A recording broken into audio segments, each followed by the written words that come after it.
Assalamualaikum warahmatullahi wabarakatuh. Kami dari kelompok 5 ingin mempresentasikan materi tentang anggaran penjualan.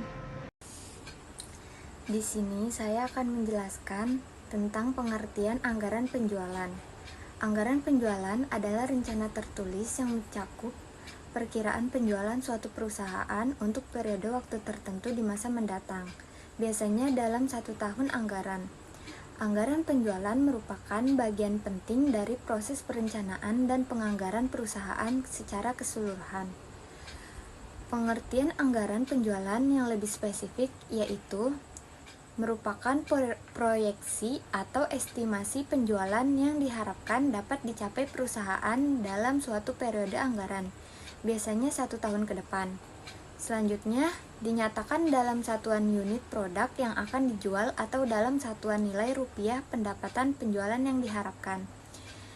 Selanjutnya, disusun berdasarkan analisis faktor-faktor yang memengaruhi penjualan, seperti kondisi pasar, strategi pemasaran, kapasitas produksi, dan data penjualan periode sebelumnya. Kemudian menjadi acuan bagi fungsi-fungsi lain dalam perusahaan, seperti produksi, pembelian, bahan baku, dan keuangan, untuk menyusun anggaran terkait.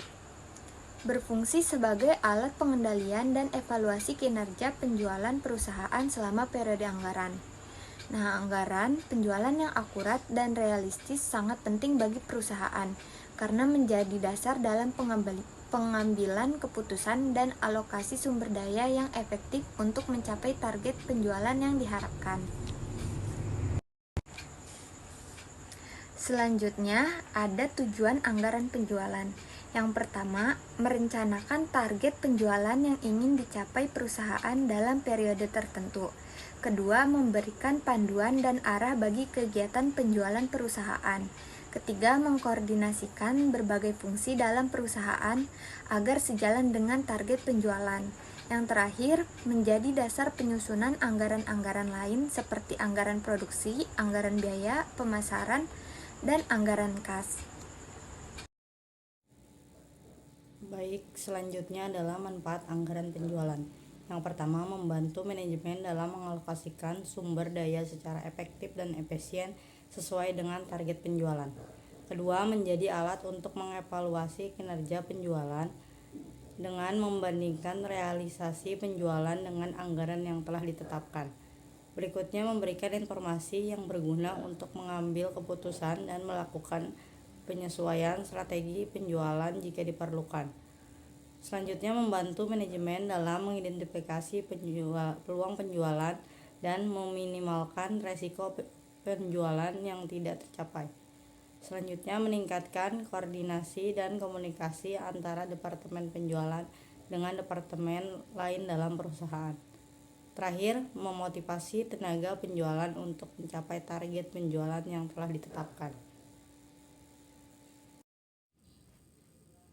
Selanjutnya, faktor-faktor yang mempengaruhi anggaran penjualan. Yang pertama, ada kondisi pasar dan persaingan. Kondisi pasar dan persaingan terdiri dari beberapa, seperti permintaan pasar dan daya beli konsumen, strategi persaing seperti harga, promosi, dan distribusi. Kedua, strategi pemasaran dan penjualan. Contohnya, kegiatan promosi dan iklan yang direncanakan, strategi menetralisasi pasar baru dan segmen baru. Selanjutnya, kapasitas produksi. Kapasitas produksi contohnya ketersediaan bahan baku dan tenaga kerja, kemampuan pabrik dalam memproduksi barang, dan efisiensi dan produktivitas proses produksi. Keempat, tren penjualan periode sebelumnya. Contohnya, data penjualan historis beberapa tahun terakhir, pola musiman, atau siklus penjualan. Langkah dalam penyusunan anggaran penjualan. Yang pertama, mengumpulkan data historis penjualan. Yang kedua, menganalisis faktor-faktor yang memengaruhi penjualan. Yang ketiga, menetapkan target penjualan. Yang keempat, menentukan strategi penjualan. Yang kelima, menyusun anggaran penjualan. Oke, di sini saya akan menjelaskan tentang studi kasus PT Jakarta Raya. Langsung saja ke tabel. Di sini ada data ada dari 2008 sampai 2011 itu genap. Kalau genap diawali dengan min 3 karena setiap langkah ke tahun berikutnya itu min 2. Jadi 0 nya itu dx nggak ditulis, langsung 1. Langsung saja kita misalkan soal yang A.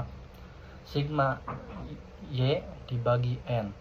Y nya itu 2300 dibagi N itu jumlah data tahun yang 4. Jadi 2300 dibagi 4 sama dengan 50.750. Lanjut yang B, sigma XY dibagi sigma X kuadrat.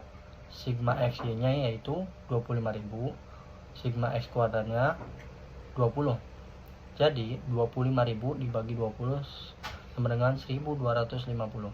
Oke, kita tentuin dulu persamaannya. A ditambah B kali X.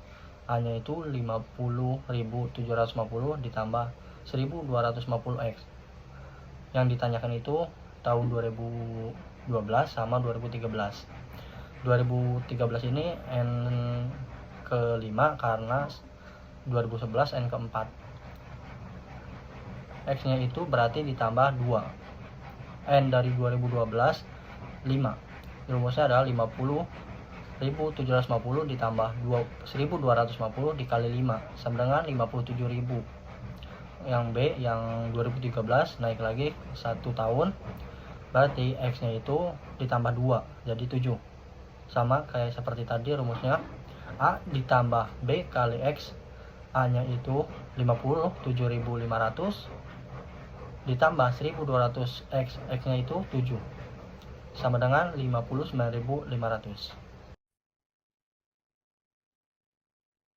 Baik, di sini saya akan membacakan susunan anggaran penjualan PT Jakarta Raya untuk tahun 2012. Harga jual per unit untuk tahun 2012 akan mengalami kenaikan sebesar 10% dari harga jual tahun terakhir. Pola penjualan atau indeks penjualan tahun 2012 untuk masing-masing triwulan sebagai berikut. Triwulan 1 30%, triwulan kedua 35%, triwulan 3 20%, dan triwulan 4 15%.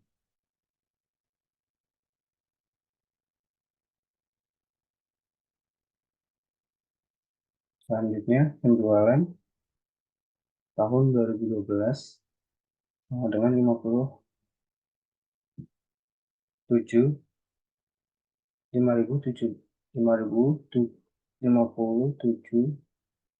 ribu unit.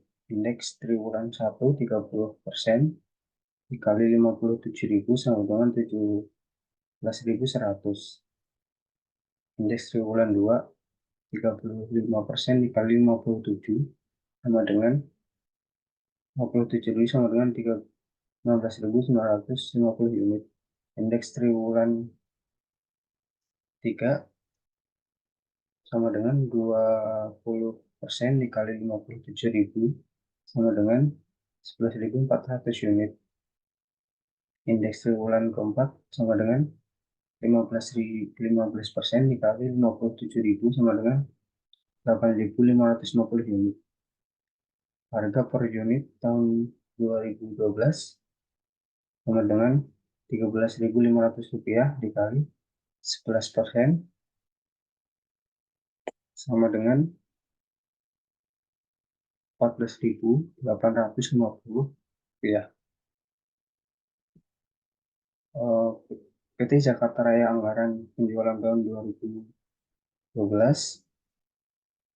periode triwulan 1 unit 17.100 dikali harga unit 14.850 total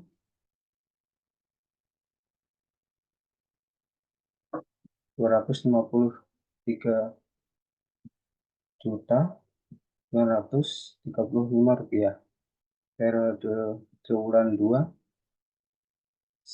19.950 unit dikali 14.850 sama dengan 296 juta 257. Periode triwulan ketiga 11.400 dikali 14.850 sama dengan 169.290. Periode triwulan keempat 8.550 dikali 14.850 unit sama dengan 126.967.500.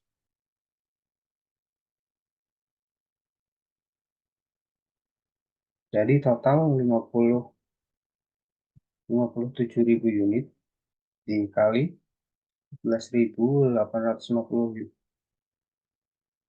harga per unit total 846.450.000 rupiah.